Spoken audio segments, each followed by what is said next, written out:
নমস্কাৰ প্ৰিয় দৰ্শক, আজিৰ গুৰুত্বপূৰ্ণ ভিডিঅ'টোলৈ আপোনাক স্বাগতম জনাইছোঁ। আপোনাৰ ব্যৱসায়টো নচলা হৈছে নেকি? নাইবা আপোনাৰ দোকানখন নচলা হৈছে নেকি? বহুত পৰিশ্ৰম কৰে আপুনি। সকলোৰে ব্যৱসায় ভালদৰে চলে, কিন্তু আপোনাৰ নচলে। দোকান বন্ধ হৈ পৰি আছে, নাইবা দোকানখন খোলা থাকিলেও দোকানৰ ভাড়া দিয়াটোৱে সমস্যা হৈ গৈছে। আপোনাৰ ক্ষেত্ৰতো এনেকুৱা হৈ আছে নেকি? ইয়াৰ বাবে লৈ আহিছোঁ আজি এটা চমৎকাৰিক উপায়। আজি যিটো উপায় ক'বলৈ ওলাইছোঁ বহুত সহজ উপায় হয়, বহুত আচৰিত ধৰণৰ উপায় হয়।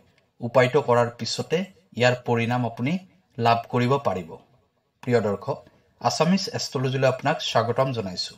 মই এষ্ট্ৰলজাৰ ধীৰাজ শৰ্মা। ভিডিঅ'টো শ্বেয়াৰ কৰি দিব আৰু কমেণ্টত লিখিব জয় মা লক্ষ্মী। প্ৰিয় দৰ্শক, যদি আপোনাৰ ব্যক্তিগতভাৱে কিবা সমস্যা হৈ আছে, তেনেহ'লে ভিডিঅ'ৰ স্ক্ৰীনত দিয়া নাম্বাৰত আমাৰ সৈতে যোগাযোগ কৰিব। আমি আপোনাৰ সমস্যাসমূহ সমাধান কৰিবলৈ চেষ্টা কৰিম। এতিয়া হওক ভিডিঅ'ৰ পৰৱৰ্তী অংশলৈ যাওঁ। দোকানৰ গ্ৰাহক আপোনাৰ ব্যৱহাৰ আৰু বস্তুৰ কোৱালিটিৰ ওপৰত নিৰ্ভৰ কৰিয়ে থাকে। দোকান এখন চলাৰ বাবে ইয়াৰ উপৰিও দোকানখনৰ সুনামৰ ওপৰতো নিৰ্ভৰ কৰে। এইটোতো এটা প্ৰেক্টিকেল কথা। কিন্তু আমাৰ ওচৰত এনেকুৱা বহুত উদাহৰণ আছে। দোকানখনত বস্তু বহুত কমেই আছে, বস্তুবোৰো পুৰণা লেতেৰা হৈ থাকে, চাফ চিকুণ একেবাৰে নাথাকে, কিন্তু গ্ৰাহকৰ লাইন লাগি থাকে। ইয়াৰ কাৰণ কি? ধুনীয়া ধুনীয়া ফাৰ্নিচাৰ, ভাল ভাল বস্তু দোকানত ভৰাই থৈছে, মালিক এনেই বহি আছে। দোকানত গ্ৰাহক অহাৰ নামেই নলয়, দোকানত একেবাৰেই গ্ৰাহক নাহে। কিন্তু সেই সৰু সৰু দোকানবোৰতে ইমান গ্ৰাহক। কিবা এটাতো সমস্যা আছে আপোনাৰ কুণ্ডলীত, যাৰ ফলত আপোনাৰ দোকানলৈ গ্ৰাহক নাহে। আপোনাৰ ব্যৱসায় বাণিজ্য ভালদৰে নচলে। ইয়াৰ বাবে কি কৰিব? সময় ভাল হোৱালৈ অপেক্ষা কৰিব নে কি কৰিব? তেতিয়ালৈতো দোকানৰ ভাড়া দিয়াটোৱে সমস্যা হৈ যাব। আপুনি ভয় কৰাৰ একো প্ৰয়োজন নাই। আজি আপোনাক এটা সহজ উপায়ৰ কথা ক'ম, এটা সাধাৰণ টোটকা, যিটো টোটকা কৰাৰ লগে লগে দোকানৰ সমৃদ্ধি দিনে দিনে বাঢ়িব ধৰিব আৰু এটা সময়ত দোকানৰ এই সমস্যাবোৰ একেবাৰেই নোহোৱা হৈ যাব। এই উপায়টো কৰাৰ ফলত তেতিয়া দোকানৰ অৱস্থা আপোনাৰ ভাল হৈ যাব।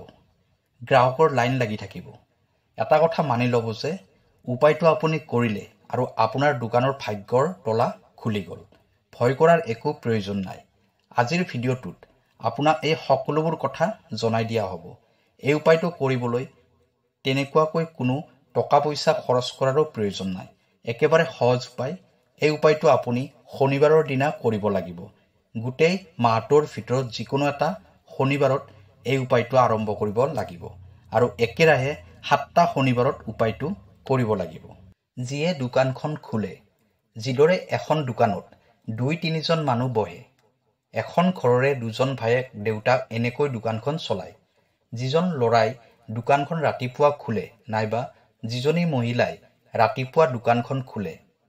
আজি যিটো উপায় ক'ব বিচাৰিছোঁ, একেবাৰে বন্ধ হৈ থকা এখন দোকান, যিখন দোকান আগতে বহুত চলিছিল, কিন্তু মাজতে গ্ৰাহকৰ অভাৱৰ বাবে দোকানখন বন্ধ হৈ গ'ল।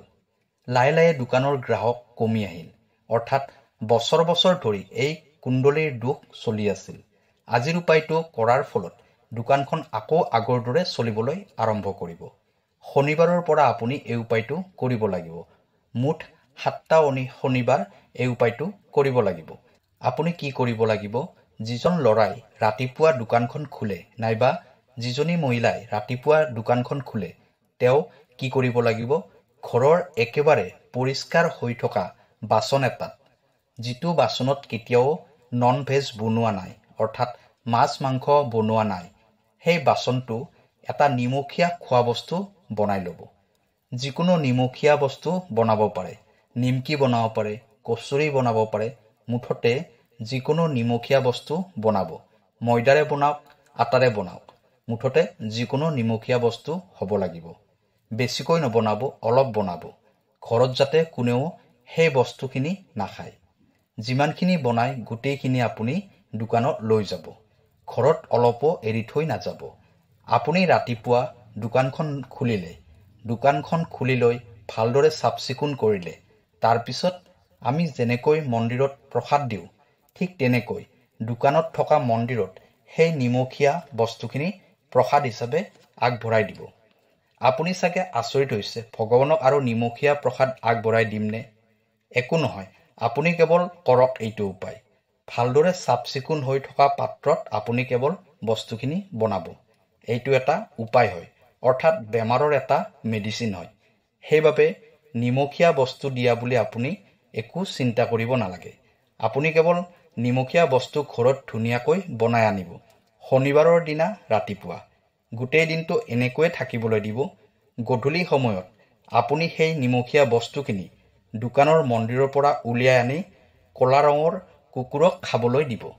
গধূলি দোকান বন্ধ কৰাৰ সময়ত ক'লা কুকুৰক খাবলৈ দিব, অৰ্থাৎ শনিবাৰে ৰাতিপুৱা দোকান খুলি লৈ দোকানৰ মন্দিৰত প্ৰসাদ হিচাপে আগবঢ়াই দিব আৰু গধূলি দোকান বন্ধ কৰাৰ সময়ত সেইখিনি ক'লা কুকুৰক খাবলৈ দিব।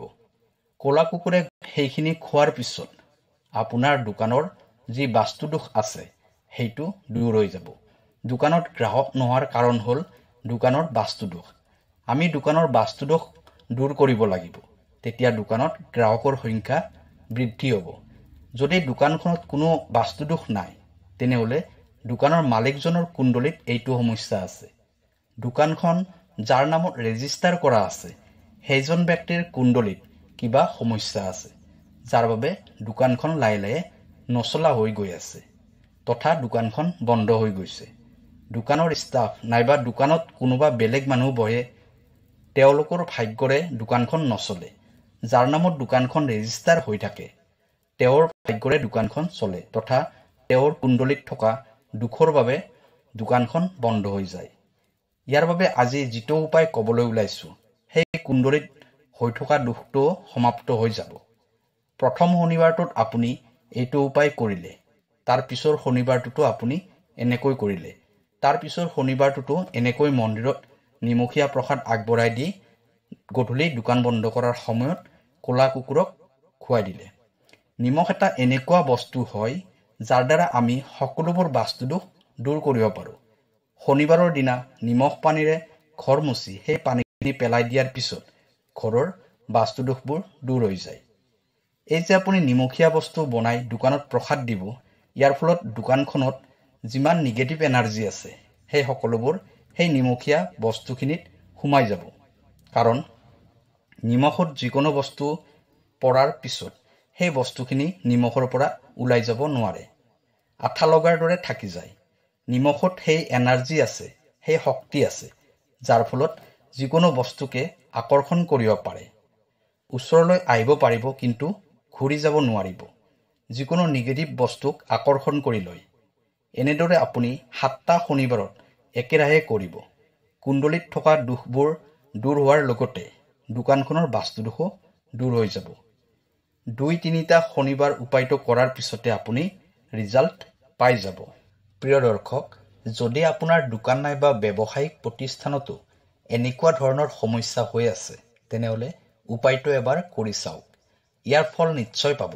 যিকোনো এটা শনিবাৰৰ পৰা আৰম্ভ কৰিব, 7টা শনিবাৰ কৰিব। সেই নিমখীয়া বস্তুখিনি মানুহক খাবলৈ নিদিব, নিজেও নাখাব। কেৱল গধূলি দোকান বন্ধ কৰাৰ সময়ত ক'লা কুকুৰক খুৱাই দিব। ভিডিঅ'টো সকলোকে শ্বেয়াৰ কৰি দিব। কাইলৈ আকৌ লগ পাম অন্য এটা ভিডিঅ'ত। ধন্যবাদ।